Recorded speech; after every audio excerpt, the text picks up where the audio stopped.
এক হতদরিদ্র গরিব ছেলে অনেক কষ্ট করে লেখাপড়া করে অনার্স পাশ করেছে, কিন্তু দুঃখের বিষয় সে যখন চাকরি নিতে গেছে তখন কোনো চাকরি নাই। অনেক খোঁজাখুঁজি করার পর সেই ছেলেটা চিড়িয়াখানায় একটা চাকরি পেল। আল্লাহর কি কুদরত, সেই ছেলেটা চাকরি পাওয়ার কিছুদিন পরেই ওই চিড়িয়াখানার বাঘটা মরে গেল। তখন চিড়িয়াখানা কর্তৃপক্ষের লোকেরা চিন্তিত হয়ে পড়ল, এখন কি করা যায়? কারণ চিড়িয়াখানায় বাঘ না থাকলে তো দর্শকেরা চিড়িয়াখানায় টাকা দিয়ে টিকিট কেটে ঢুকবে না। তখন চিড়িয়াখানা কর্তৃপক্ষের লোকেরা বাধ্য হয়ে ওই অনার্স পাশ করা ছেলেটাকে বলল, তুমি যদি বাঘের পোশাক পরে চিড়িয়াখানার বাঘের খাঁচার মধ্যে ঢুকে বাঘের মতোই তর্জন গর্জন দিতে পারো, তাহলে তোমার বেতন আমরা ডাবল করে দেব।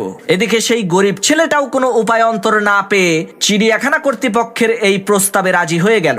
নিয়ম অনুসারে যথারীতি প্রত্যেক দিন সে সকালবেলা বাঘের পোশাক পরে বাঘের খাঁচায় ঢুকতো এবং বিভিন্ন অঙ্গভঙ্গি আর কায়দা কসরত দেখিয়ে দর্শকদেরকে আনন্দিত করত।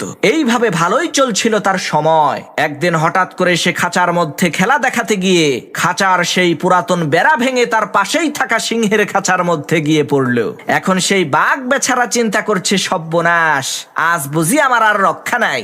আমি যে কোন রকমের বাঘ সেটা তো চিড়িয়াখানার দর্শকেরা বুঝতে না পারলেও আমি তো জানি। আজ এই সিংহের পেটেই আমাকে যেতে হবে।